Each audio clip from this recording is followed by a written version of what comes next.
I would like to begin with a story. When William Howard Taft was president, he was asked to speak at a college commencement. The administration that year decided to hold the festivities outdoors. But when the big day arrived, it was very hot and humid out, so all the speakers on the dais were asked to please keep their remarks short. Well, the person that was introduced Taft was a noted orator of the time by the name of Chauncey Depew, and he either chose to ignore it or he didn't get the message. And so he went on with a very long, drawn-out introduction. And he kept on referring to the rather portly Taft as being pregnant. He said Taft was pregnant with ideas and pregnant with plans to move the country forward. Well, finally, Taft got up to speak. He said, Mr. Depew has indicated to you that I'm pregnant. He said, if it's true, I want you all to be the first to know. If it's a girl, I'll name it Mary, after my mother. If it's a boy, I'll name it Robert, after my father. But if it's what I think it is, which is nothing but a lot of hot air, I'll name it Chauncey Depew. So hopefully you won't consider my presentation to be a lot of hot air. I'm going to break it down into 4 parts. I'm going to talk about my own personal experiences throughout the presentation. And then I'm going to give you a behind-the-scenes look at the most elaborate of all White House functions, which is, of course, a state dinner. Then I'm going to talk a little about the people that I worked with. For example, the maitre d' when I started was a fellow by the name of John Ficklin.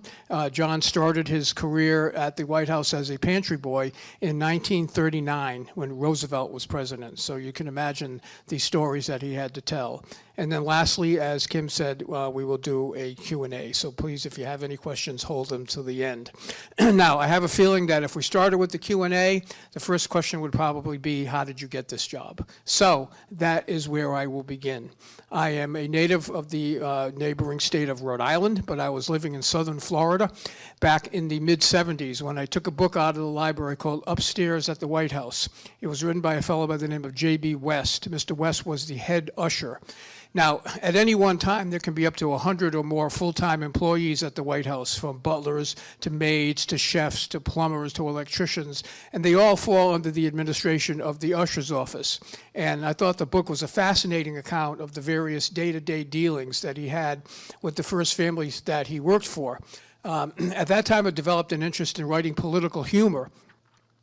But I finally came to the realization that I wasn't going to get anywhere living in Florida. So I relocated to D.C. The first thing I wanted to do when I got there was to at least get a part-time job to have some money coming in right away. I had worked as a banquet waiter when I was going to college during the summers. And so I got a job as an on-call banquet waiter for the Senate restaurant on Capitol Hill. And when I was working there, it got me to thinking about the book, and I started thinking, I wonder if there's any chance that I could get a job at the White House. So one day I saw my senator from Rhode Island, and I introduced myself, and I said, Senator, I'd like to get a job at the White House. Can you help me? And so he referred me to someone in his office. That person, in turn, called the usher's office. They said, yes, we do hire on a part-time basis. They sent me all the paperwork, and I had to go through the entire FBI investigation, which is very thorough and very lengthy. And finally, after waiting a good 6 or 7 months or more, I got a call one Saturday morning from the head butler, and he asked me if I could come in that Monday and work at dinner. Of course, I was thrilled to finally have an opportunity to get to work there. And so I said, well, what time should I be there? And just as I was about to hang up, I said, oh, by the way, what should I wear? And he said, oh, just a tuxedo. Well, that was going to be a problem because I didn't have a tux. So he said, well, get yourself a tuxedo, call me back, and I'll put you on another function. Well, I didn't want to let this opportunity go by. I'd waited so long. So I said, no, that's okay. I'll get one somehow. So I went down to the local department store that afternoon. I got fitted for a tux, and then the salesman said, okay, this will be ready in about 2 weeks. Well, obviously that wasn't going to work. So I had to explain to him, I said, I need this for Monday. I'm working at the White House. As soon as he heard the words White House, his eyes kind of lit up, and he said, oh, that's a different story. He said, I'll have it ready for you, and he did. So I picked it up, and I made my way to the White House. I didn't know where to go, so I went to the North Gate. I gave the policeman my ID. He checked me off the list, then he gave me a badge to wear, and then he sent me on my way. So now I'm standing on the grounds of the White House, and I have no idea where I'm supposed to go. So I walked through the front door. Well, that was a mistake. Now, when I say the front door, I'm referring to the north portico that faces Pennsylvania Avenue. Just to the right of the north portico is the usher's office. Somebody from the office saw me, they brought me into the office, and they said, we'll explain to you where to go the next time. So there I was, my first official White House function. At this point, Jimmy Carter had already been defeated by Ronald Reagan, so he was holding sort of a farewell dinner in the state dining room for some of his staff. Needless to say, I was nervous. I didn't know what to expect. I didn't know what they were going to expect out of me. One of the things that I did learn eventually about White House functions is they're always overstaffed.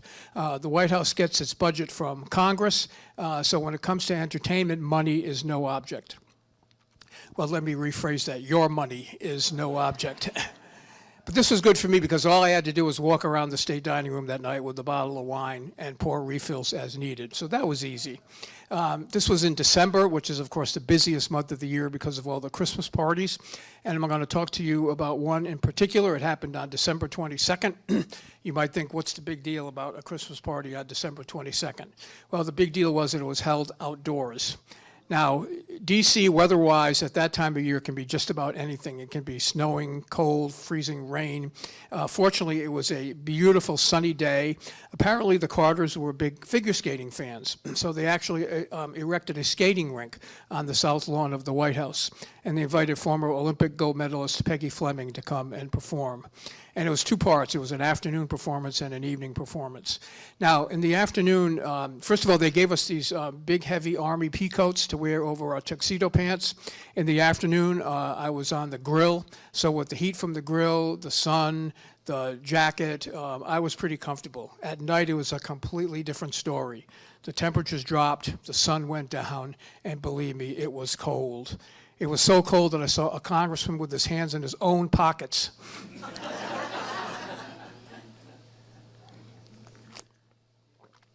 Now, at night, I wasn't on the grill. My job was pouring hot chocolate. And they gave us these rather cumbersome mittens to wear, and I couldn't wear the mittens and do the job. So I had to figure out an alternative. When no one was looking, I would pour some of the hot chocolate on my hands to keep them warm. Well, when the performance was over, I look up, and here comes President and Mrs. Carter heading right for my station, and I'm thinking, oh my gosh, I just started working here, and I have a chance to serve the President and the First Lady at the same time. So they came up, and Mrs. Carter asked for some hot chocolate, and I got out the mug, and I put it under the spigot and pulled the handle down. It was completely empty. Can't imagine where that hot chocolate could possibly have gone. Well, needless to say, I was disappointed, but I had no idea that I had many, many more opportunities in my future to serve the President and First Lady.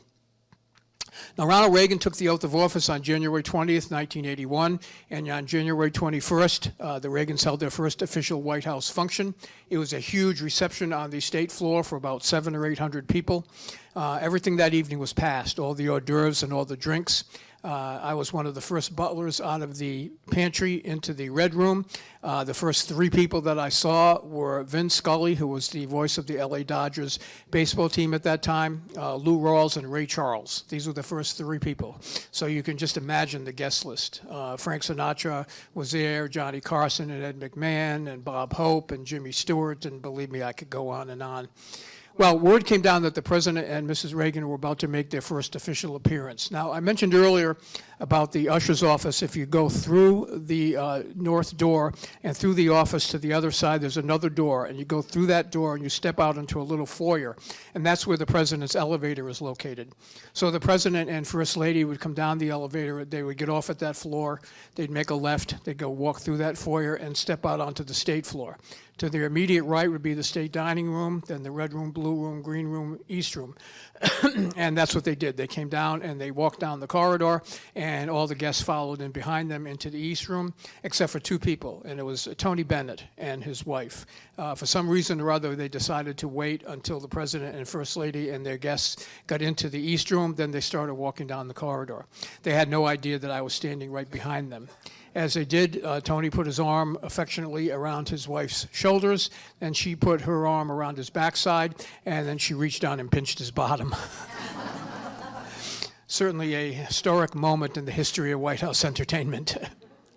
Now, I mentioned earlier that talking about a state dinner, I was lucky in that I eventually got to the point where I was one of the first butlers to be called when they needed an extra person. So for a state dinner, for example, I would go in, the other butlers would come in around 6 p.m. and work till the function was over, but I would go in at 9 o'clock in the morning. So I was there from the very beginning to the very end. The first thing that we would do would be set up a tea service in the blue room. Then they would have the welcoming ceremony on the south lawn.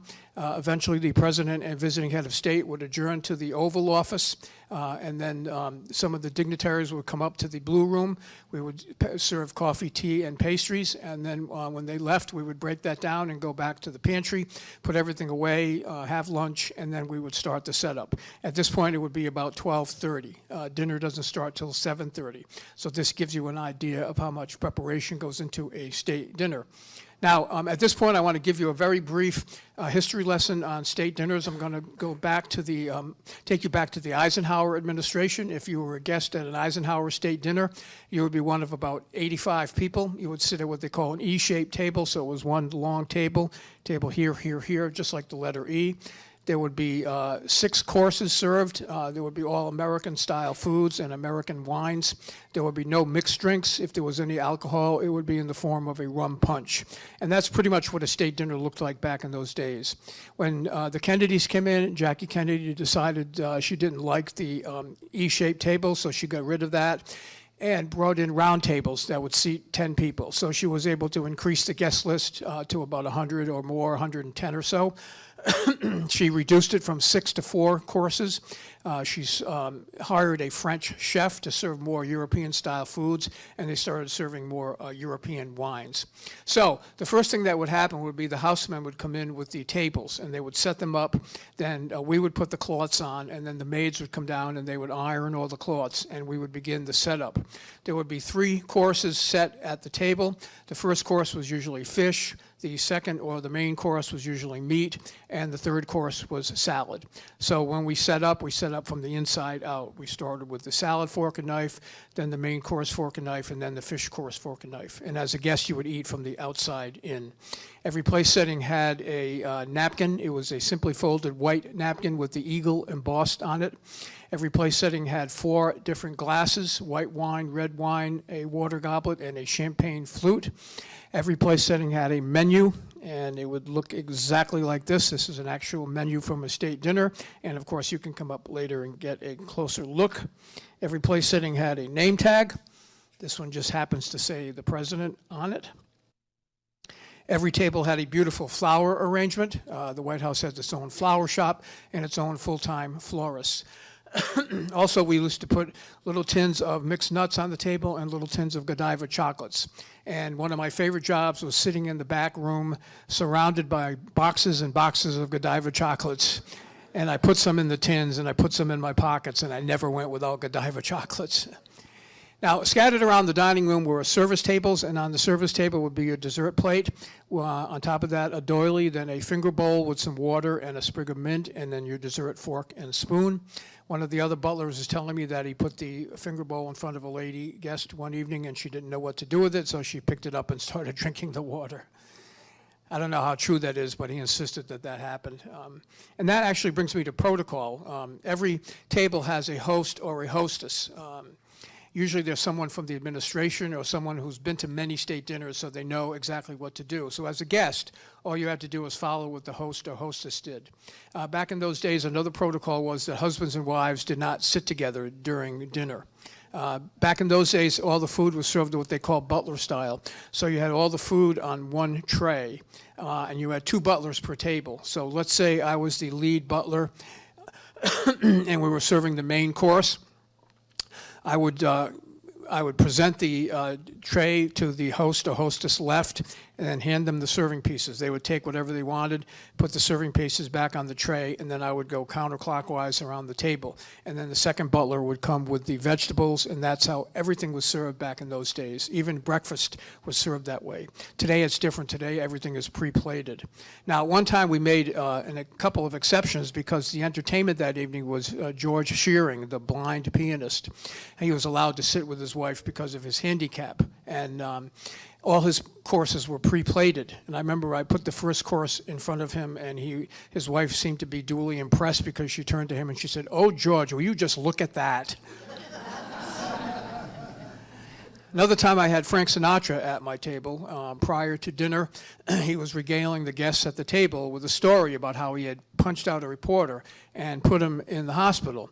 The next day, he called the hospital to find out how the poor fellow was getting along, not out of an interest in his well-being, but because he said when he got out of the hospital, he was going to punch him out and put him back in again. Now, in Frank's defense, I have to tell you, he did do something special that evening. He requested that the butlers be allowed to come down to the East Room for the entertainment. So there I was sitting in the East Room of the White House listening to two of the great entertainers of their era, Frank Sinatra and Perry Como, and getting paid for it. So that was special. Another time I had famed violinist Yitzhak Perlman at my table, a very nice man, very outgoing and friendly. For some reason or other, we served two white wines that evening instead of a white and a red. And at one point he asked me if I knew the difference, and I didn't. And so I told him, I said, I've got to be honest with you, I have no idea. So he just kind of smiled, and a short time later I happened to be standing at the table, and one of the ladies at the table said, "Oh, Mr. Perlman, what are you going to be playing for us this evening?" And so he looked over at me and he said, "Well," he said, to paraphrase my friend here, he said, "I have no idea." Another time he was giving a concert in the East Room, and afterwards they came into the state dining room for a cocktail reception. And when they did, I noticed that one of the military aides was carrying his violin like this, and she was walking around the room and following him. And so finally I had a chance to go speak to her, and I said, "What's going on?" And she said, "Well, this is Mr. Perlman's violin." She said, "It's probably a Stradivarius." She said, "Who knows how many thousands of dollars it might be worth," and she said it never leaves his sight. And she seemed to be rather proud of the fact that she had been asked to do this. And so I said to her, "Well, it's a good thing he doesn't play the cello."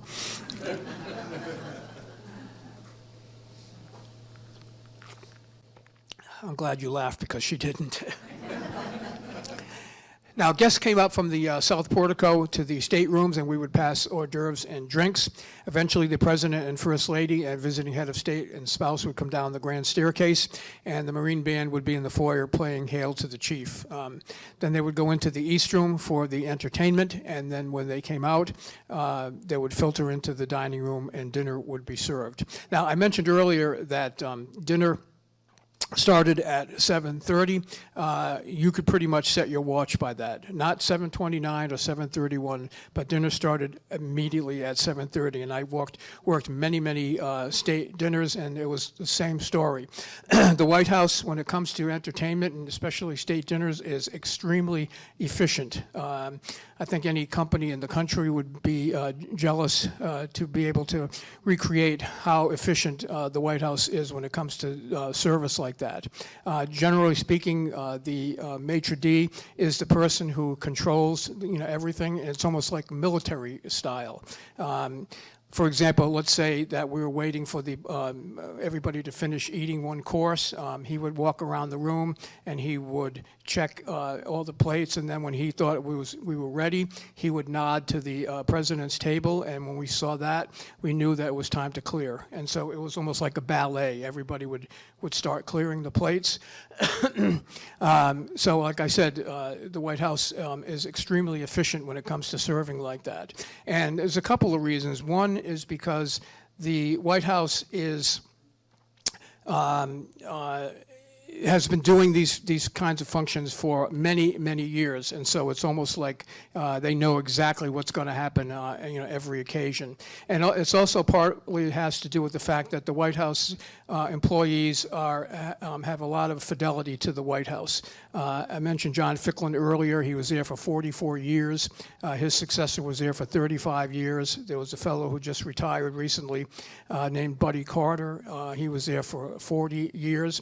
So there's a lot of, like I said, a lot of fidelity for people that work there, and that is one of the reasons why everything goes so smoothly. And again, I think that any large or small company in this country would do well to emulate that. Okay, so moving on, we would serve dinner. Just prior to the toast, some of the members of the Marine Band would come in and play some music. Then the visiting head of state and the president would toast. Then the guests would leave the dining room and filter back into the staterooms. We would pass drinks and hors d'oeuvres. Excuse me, we would pass coffee and liqueurs, and then they would go into the East Room for the entertainment. When they came out, we would pass champagne, and then there would be dancing in the foyer to the music of the Marine Band. And when the President and First Lady departed, that was your cue as a guest to leave also. I was lucky the Reagans were not late people. Usually by 11:30 or so they were gone, so I was out by around midnight. But 9 a.m. to midnight is a pretty long day. One of the other butlers was telling me, one of the full-time butlers was telling me that he was there during the Johnson administration, and he said he was on a schedule one time where he had to come in at 7:30 in the morning and serve the president breakfast, and he couldn't go home until the president went to bed. Well, there was a state dinner that night, and he said Johnson liked to stay up late and he liked to dance, and he didn't go to bed till 2 a.m. the next morning. To make matters even worse, he then had to come back at 7:30 the next day to serve the president breakfast again. He said he was so tired that he got into his car, and as he drove off, he fell asleep at the wheel and ran off the road. Fortunately, he wasn't seriously injured, but he said to himself at that point, he said, if Johnson's reelected, I'm quitting this job. Well, as you know, Johnson decided not to run, so he stuck it out, and it's quite an amazing story. He ended up working there as a butler and then as a doorman for 11 different administrations. Now, heads of state come to D.C. frequently, but you can't have a state dinner for everyone, so the president would have what they call a working luncheon. It would be about 15 or 20 people in the state dining room, and the two heads of state would talk policy. One time we had Pierre Trudeau from Canada visiting. Ronald Reagan in private was very similar to the way he was in public, very affable, very outgoing. Neither he nor Trudeau smiled once during this entire lunch, so you kind of got the feeling that something was going on between them. And I recall a joke that Johnny Carson told one time on the Tonight Show when Pierre Trudeau came to visit Washington when Carter was president. And the joke was that President Carter asked Trudeau what he wanted to drink. And Trudeau said, I'll have Canada Dry. He said, I'd like to drink Canada Dry. And Jimmy said, yeah, so would my brother Billy. Another time we had the president of Senegal. He was about 7 feet tall. Now Ronald Reagan was about 6'4", so he was no slouch, but this guy made Reagan look short. And speaking of short, we had the president of Israel one time, Yitzhak Shamir. He was short. He was about maybe 5'3" or so. Now, when they sit at the table, they sit face to face so they can talk. In this case, there was a flower arrangement in between them, and Shamir couldn't see over it. So he attempted to move it. He knocked it over, and water went over the table, made a big mess. So, needless to say, flower arrangements from that point on were much shorter. Another time, I think the most memorable was when we had Andrei Gromyko. He was the Russian ambassador to the United States at that time. This was probably 1983 or 84, right in the heart of the Cold War. It was the only time that Nancy Reagan made an appearance at one of these functions. She came down to impress upon Gromyko the idea that our two countries with all our nuclear weapons needed to get along. And I thought that was a very important thing that she did that day. Another time, the National Hockey League was holding their All-Star game in D.C., and so the president decided to honor them with a lunch in the East Room. Now, I am a sports fan, but I'm not really particularly a hockey fan, but I did want to do this function. But I was assigned another function. The social secretary was having a lunch downstairs in the library for former social secretaries, and so that was the job I was assigned to. But she was upstairs dealing with the hockey event and running really, really late, and so we didn't know when she was going to show up. And at one point, I had to go to the bathroom, and I thought, if I have to go to the locker room, I'm going to have to walk all the way down the corridor, up the stairs, through the pantry, through the usher's office, through the pantry, back downstairs again. I thought, I can't do that, it's too far. So there's a guest bathroom on that floor. I thought, I'll take a chance. So I walk into the guest bathroom. I'm not in there more than 10 seconds. When the door swings open, I look up, and it's Bob Hope. Now, you recall that I came to D.C. out of an interest in writing political humor. I used to keep a copy of whatever jokes that I was working on or I had written at that time, because you never knew who you might run into. Unfortunately, in that split second of time, it never occurred to me to maybe, take out my jokes and hand them to Bob Hope. At that time, he was the king of the topical one-liners, but unfortunately, it never occurred to me. Even to this day, I think I wonder what might have happened had I shown him my jokes, but I didn't. And eventually, I did learn something. You have to be careful with political jokes because too often they get elected.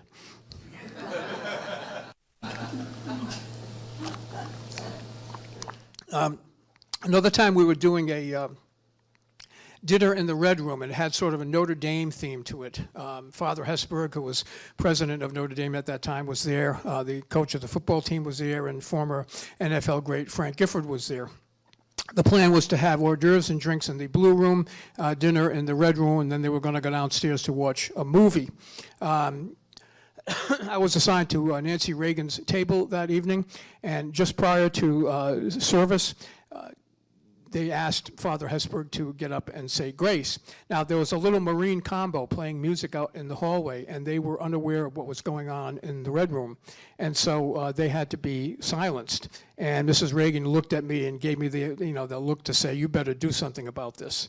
So I went out into the hallway, and I thought they were right outside the door, but they were all the way down the other end. And so I was waving at them, and I was going like this, giving them the cut sign, and not one of them looked up at me.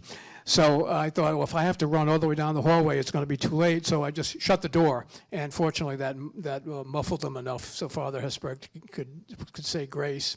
But just recently I was reading a book called Impresario about the late, great Ed Sullivan, and there was a story in there that was very similar. They booked a fellow on the show who called himself a mentalist, and he was out performing, and he was running overtime. And so the producer was trying to get him to come off the stage, and again, he was waving at him and giving him the cut sign, and the guy wasn't paying any attention. And finally, the guy came off stage, and the producer was yelling at him. He said, "What's the matter with you? He's, didn't you see me, waving and giving you the cut sign?" And the guy says, "Wait, what do you think I am, a mind reader?" One of the great privileges that I had was having an opportunity on occasion to work upstairs in the family quarters. I know some of you have taken the White House tour in your lifetimes. Unfortunately, the general public does not get to see the best part for obvious reasons, the second floor where the family lives. I mean, it is absolutely magnificent. Everything is so beautifully appointed. It's like living in a museum. And when you think about the history of the house, every president, except for George Washington, has lived there. So you've got the president's bedroom, the Lincoln bedroom, the Queen's room, and all the receptions are held in what they call the Yellow Oval Room. It's a beautifully appointed space off the Truman balcony. I liked working upstairs because the functions were less formal. There was no Secret Service around. There were no reporters.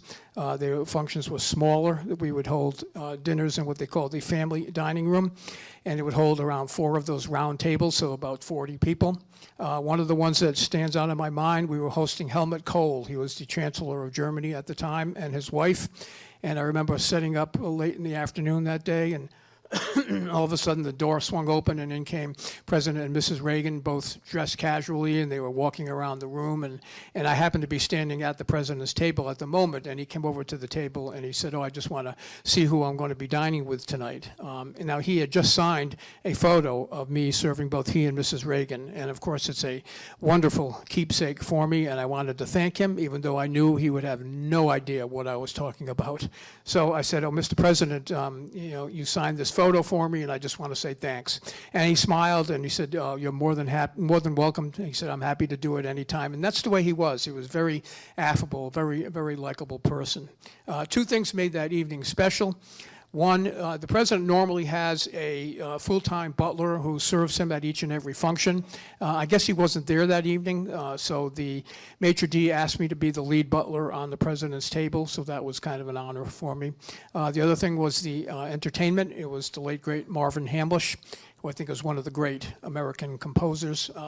So try to imagine we're standing just outside of the Yellow Oval Room, and on the other side is the President of the United States and the First Lady, Chancellor Kohl and his wife and their guests, and then seated at the beautiful black Steinway piano is Marvin Hamlisch.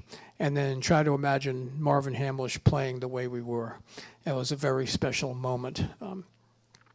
Now, the night almost ended in disaster. We were to come in after the entertainment and serve champagne.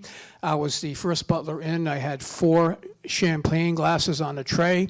Now, not the flutes, but the smaller fruit cup type glasses. And I was to serve President and Mrs. Reagan and Chancellor Kohl and his wife. Normally, when we serve drinks, we serve standing up, so holding a tray upright when you're standing is not a problem. In this case, they were seated on the sofa, and so I had to kind of bend down to serve them. And when I did, I wasn't used to it. When I did, the glasses started to slowly slide off the tray. Believe me, I lost about 5 years off my life in that split second. Fortunately, I was able to upright the tray before any damage had been done, but imagine how mortifying that would have been if I had spilled champagne on them. Even to this day, when I see those fruit cups, if there's no fruit in them, I break out into a sweat.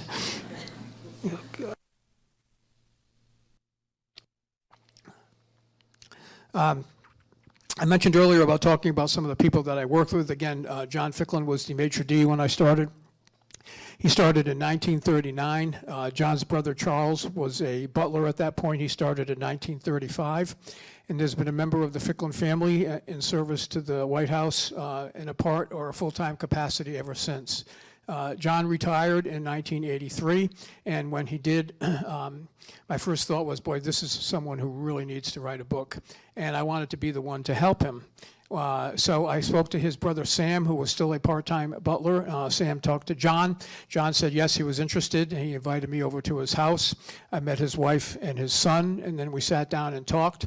He said that he really liked the Trumans. They were very down-to-earth people. They took an active interest in all of their staff. They knew everybody by name. He said one time his brother Charles was not around for a while, and so Mrs. Truman came up to him and said, "John, I haven't seen Charles in some time. Where has he been?" And John said he's been ill. And so she had her own personal physician go and look in on him. Turned out he had pneumonia, so they put him in the hospital. A couple of days later, a driver took Harry Truman to the hospital, so there they were, just Harry Truman and Charles Ficklin in the hospital room. No doctors, no Secret Service, just the two of them. And that's the kind of people he said they were. He said Eisenhower was the only president who took an active interest in food. He helped create daily menus. He selected all the wines for state dinners. He would go up to the 3rd floor. At that time, there was a kitchen up there, and he would make soup, and then he would go up to the roof of the White House, and he had a barbecue grill on the roof, and he would grill steaks on the roof of the White House. Now, we all remember where we were on November 22nd, 1963. John was at the White House that day. He recalled Mrs. Kennedy coming back from Dallas, still wearing that blood-stained pink outfit. He greeted her at the elevator. She asked for some hot tea. Then she went up to her room. Eventually, she requested that he be an usher at the church service, and that his brother Charles, who was maitre d' at that time, was asked to accompany the family to Arlington Cemetery. When we first sat down, John said he didn't want to do anything disparaging about anybody, but when it came time to talk about Lyndon Johnson, he kind of changed his tune. He said Johnson was very difficult to work for. He said he was really stubborn and he had a mind of his own. When his daughter got married at the White House, when it came time to cut the cake, which is, of course, the job of the bride and groom, he said the president decided he was going to have to butt in to help them. The cake was probably about that high, but it wasn't all cake. Part of it was cardboard that had been put in there to keep the cake from collapsing. Johnson wasn't aware of that, and he cut into the cardboard and made a big mess. And John said, you know, you just couldn't tell him anything. He said his favorite beverage was scotch and soda. If you were a bartender, you had to open a brand new bottle of soda every time he had a drink. And he said during the Vietnam War, he was still drinking scotch, but he would sometimes chase it with milk, I guess because of his queasy stomach. At that point, John was still getting Christmas cards from the Nixons, the Fords, and the Carters. Just as I was getting ready to leave, he decided to show me his memorabilia collection, which was absolutely astounding. He had 4 or 5 photo albums, all about that thick, with hundreds and hundreds of photos of him with the various first families that he worked for and with the various celebrities that come to the White House all the time. He had dozens and dozens of letters and notes, particularly from Jackie Kennedy. She was a big note writer, thanking him and his staff for their service. Unfortunately, the book never got off the ground. John died about 3 months later. Fast forward about 30-something years, and when I first started doing these presentations, people would often ask me if I was going to write a book, and I always said no, because I didn't feel as though I had enough material to fill an entire book. So I started thinking about doing more of a generic book about White House entertainment. Well, I knew that it would have to have something prominent in there about John Ficklin, because he was such an iconic figure in the White House for so many years. Well, through a serendipitous event and through modern technology, I was able to reconnect with John's son, much to my surprise and delight. He still had his father's memorabilia collection, so he allowed me to come to his house and go through it all. And this was a result, a history of entertainment in the modern White House. Before anybody asks, that is me on the cover in another life, obviously. It is dedicated to the memory of John Ficklin, has many of his photos in here and some of my own, and is for sale after the program for $20 cash or check. And of course, I will be more than happy to sign it for you. One more thing about John Ficklin before I move on. John's son eventually became a special assistant to both Presidents George W. Bush and Barack Obama. But what is really fascinating about this story is that John's father, as a child, was a slave. So here we had a man who was born into slavery, who had not one but two sons become maitre d' at the White House, and a grandson become special assistant to the president. I think that's pretty a remarkable story. And the best way I can think of to sum it up is to quote that noted 20th century philosopher, Mr. Yogi Berra, who was informed one day that a Jewish man had just been elected mayor of Dublin, Ireland. Yogi smiled and said, "Only in America." There was a journalist by the name of Kate Brower, and she was invited to a lunch one day that was hosted by Michelle Obama at the White House. And while she was there, she noticed what she thought was a rapport between her and some of the butlers. And so she did some investigating, and she ended up writing a book called The Residents, all about people that work at the White House. In chapter 1, she interviewed one of my coworkers, a fellow by the name of Jim Hall. Jim, I believe, started when Kennedy was president. One of the things I remember the most about him was that he always considered himself to be something of a ladies' man. He was always talking about the various women that he was squiring around town. Well, when the interview was over, Kate got up to leave, and Jim said, "I will walk you to the," well, at this point he was about 90 years old, and living in a retirement home in Maryland. And when she got up to leave, he said, "I'll walk you out to the front of the building." And when I read that, the first thing that went off in my head was, I bet you any amount of money he wants everybody in the building who's there to see him with this young, attractive woman. He still wants to maintain that ladies' man image. So she said, "No, it's okay, Jim, you don't need to do that." So he said, "No," he insisted. And so she relented, and she said, "Okay, you can walk me to the front door." And then when they got to the front, he admitted to her that's why he wanted to walk her there. But it reminded me of a story that was this 85-year-old man, and he decided to go to confession one day. He said, "Father, I'm 85 years old, and right now I'm dating two women who are each about 20 years younger than me." He said, "I go out with one of them on Mondays, Wednesdays, and Fridays, and the other one Tuesdays, Thursdays, and Saturdays." So the priest says to him, "When was the last time you went to confession?" The fellow said, he started laughing. He said, "Father, I'm Jewish." He said, "I've never been to confession." So the priest said to him, "Why are you telling me all of this?" He said, "Are you kidding? I'm telling everybody."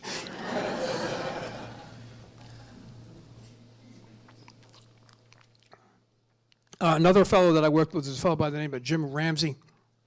Jim and I started the same evening. He eventually became a full-time butler and retired in 2012. Unfortunately, he didn't get to enjoy much of his retirement because he died a couple of years later.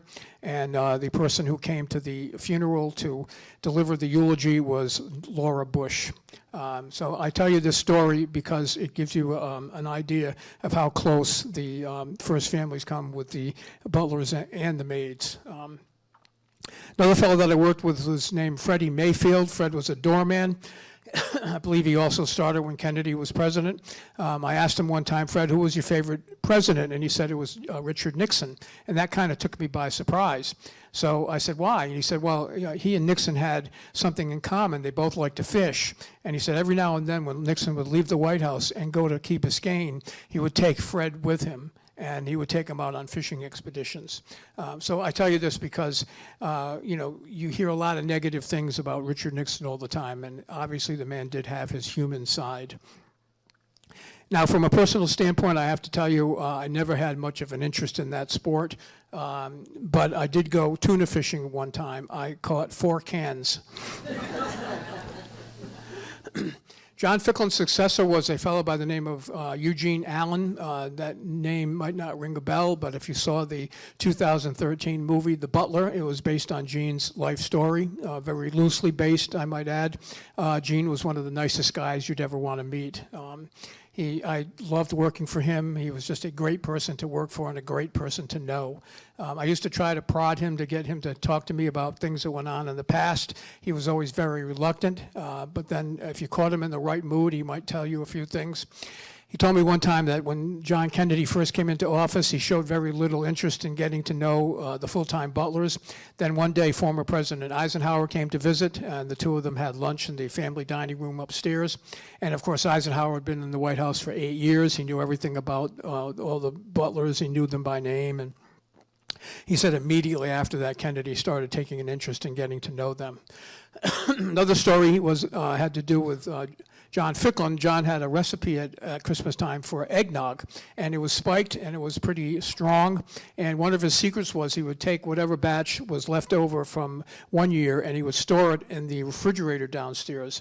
And then the following year he would mix the old with the new, and that made it even more potent. And he said when the Carters first came into office, the first Christmas, Mrs. Carter was attending a Christmas party in the state dining room, and she decided she had to sample one of John's famous eggnogs.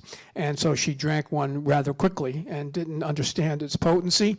And so he said the next thing, she had another one right away.